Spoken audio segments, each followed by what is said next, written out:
အခုဖော်ပြပေးမယ့်နိုင်ငံတွေမှာတော့ကမ္ဘာ့အံ့ဖွယ်ခုနှစ်ပါးတည်ရှိနေကြတာဖြစ်ပါတယ်။ပထမဆုံးတစ်ခုကတော့တရုတ်နိုင်ငံမှာရှိတဲ့တရုတ်ပြည်သူတတိုင်းကြီးပဲဖြစ်ပါတယ်။ခရစ်တော်မပေါ်ခင်9ရာစုလောက်ကတည်းကတည်ဆောက်ခဲ့တာဖြစ်ပြီးအရှည်ကီလိုမီတာ2100ကျော်တောင်ရှိပါတယ်။ဒီခိုင်ခန့်လှတဲ့စစ်ဘက်ဆိုင်ရာအဆောက်အုံကြီးကိုတော့မြောက်ဘက်ကကျူးကျော်သူတွေရန်ကနေကာကွယ်ဖို့အတွက်တည်ဆောက်ခဲ့တာပါ။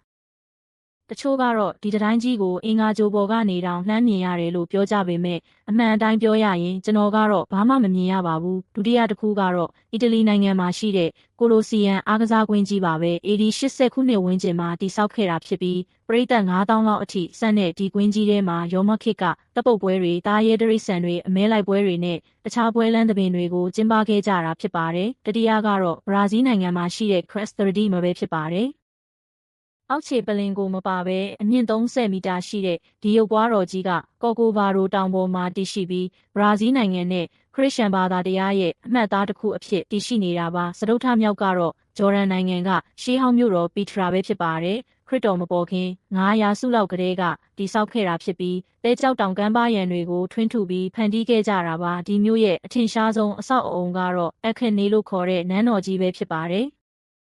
ပစ္စမမြောက်ကတော့ပီရူးနိုင်ငံမှာရှိတဲ့မာချူပီချူပါပင်လယ်ရေမျက်နှာပြင်ထက်2430မီတာမှာတည်ရှိနေတဲ့ဒီရှေးဟောင်းအင်္ဂါမြို့တော်ကြီးဟာထူးခြားတဲ့ဘီတုကာလက်ရာတွေကြောင့်ကြော်ကြားပြီးဒီမြို့ကြီးကိုဘာကြောင့်စွန့်ခွာသွားကြရဲဆိုတာကတော့အခုထက်ထိရှေးဟောင်းသုတေသနရှင်တွေအတွက်နည်းနည်းတဲ့ပဟေရီတစ်ခုဖြစ်နေတော့မှာပဲဆထမမြောက်ကတော့မက္ကဆီကိုနိုင်ငံကချီချန်းအစာဆိုတဲ့မာယာမြို့တော်ဟောင်းပဲဖြစ်ပါတယ်နက္ခတ္တဗေဒပညာရက်တွေနဲ့အတိအကျတွက်ချက်တည်ဆောက်ထားတဲ့ကူကူကန်ပီရမစ်ကြီးကြောင့်လူသိအများဆုံးဖြစ်ပါတယ်။နောက်ဆုံးတစ်ခုကတော့အိန္ဒိယနိုင်ငံမှာရှိတဲ့တာဂျ်မဟာကူဘေးမန်ကြီးပဲဖြစ်ပါတယ်။ဒီအဆောက်အုံကြီးကိုတော့ဧကရစ်ရှာဂျာဟန်ကသူ့ရဲ့ဇနီးတွေကိုလွမ်းဆွတ်တန်းတဲ့အနေနဲ့တည်ဆောက်ခဲ့တာဖြစ်ပြီးအဖြူရောင်စကျင်ကျောက်တွေနဲ့ခန်းနားထဲဝါလှတဲ့ဘီတုကာလက်ရာတွေကြောင့်ကဘာကျော်နေတာဖြစ်ပါတယ်။ဒီကဘာအံ့ဖွယ်ခုနှစ်ပါးကနေတစ်ဆင့်ကျွန်တော်တို့သိမြင်နိုင်တဲ့အချက်တွေကတော့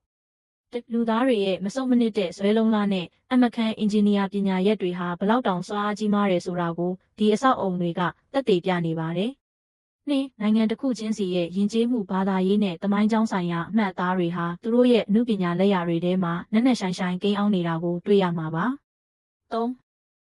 မာချူပီချူလိုမြို့တော်ကြီးတွေစီကနေအတိတ်ကလူသားတွေရဲ့လူနေမှုစနစ်နဲ့ပဟေရိဆန်နဲ့ပျောက်ကွယ်သွားမှုတွေကနေတစ်ဆင့်သမိုင်းရဲ့သင်ခန်းစာတွေကိုလေ့လာနိုင်ပါတယ်။